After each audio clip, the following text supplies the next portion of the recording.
Bom, tem um primeiro conceito que ele é bem interessante, que é o conceito de callback, né? O conceito de callback, ele é uma chamada de retorno.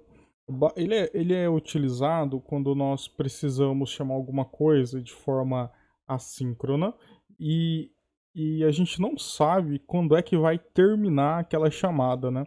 Então você chama um método, você não sabe quando é que aquele método vai terminar, mas quando ele terminar a execução, você quer que execute alguma coisa no teu código. Então, aquele método que foi invocado ao terminar a execução, ele chama alguma coisa no teu código, né, uma callback, para que você saiba que terminou, que você tenha inclusive talvez o resultado, né, de retorno, mas basicamente você consiga saber que aquele processo terminou, né? Então, vou dar um exemplo. Suponhamos que você está subindo uma imagem, para o servidor, né? Então você dispara esse evento e está subindo, está subindo. Quando terminar, você vai e tem uma callback te dizendo que você terminou. Ou então, quando você vai fazer alguma sincronização, né, às vezes não é nem uma imagem, mas algum outro recurso que você está utilizando de um servidor externo, então você manda, e aí você tem todo esse delay da sua rede, né, do servidor, mas quando terminar, você vai ter uma callback te informando que aquele processo foi concluído. Esse é um processo, esse é uma das coisas muito interessantes. Então, para fazer uma callback, né, a gente vai ter uma implementação, vai geralmente utilizar alguma coisa que nós já criamos.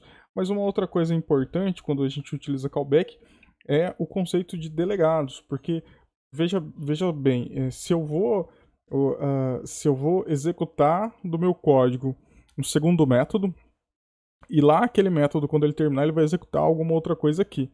Só que isso tem que ser dinâmico, porque a gente está falando de dois métodos, o método A e o método B. O método A invoca o método B. Só que quando o método B terminar de executar, você pode ter uma execução de novo lá no script do código A. Só que pode ser algum outro método que vai invocar esse método B e vai querer um outro evento sendo um outro método sendo disparado. Então, assim, se o negócio for estático, é mais fácil, né? Porque lá no método B você já possivelmente já até codificaria para ficar fixo. Mas às vezes você tem alguma coisa que ele é dinâmico. Então tem vários métodos que podem fazer aquela invocação assíncrona e quando houver um retorno, você quer executar um método que foi passado por parâmetro. Isso não necessariamente seria fixo. Então, assim, ó, esses conceitos eles perpassam por você passar um método por parâmetro para que você consiga executar aquele método que foi passado por parâmetro, né? Então a gente passava variáveis por parâmetro, classes por parâmetro, agora a gente vai passar um método por parâmetro.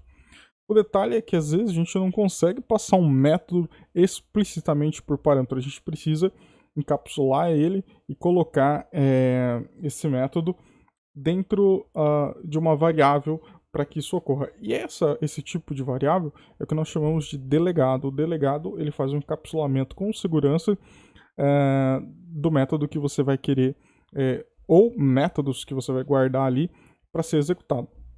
Os delegados são importantes também para a questão de eventos, porque você pode colocar várias referências ali dentro, e aí quando você invocar o delegado, ele chama todo mundo, né? Então, vamos lá, o delegado eu posso ter várias referências de vários métodos ali, e quando eu executá-lo, né, ele vai executar todo mundo. Bom, aqui talvez seja meio difícil de entender. Vamos partir para a prática que vai ficar muito mais claro toda essa situação.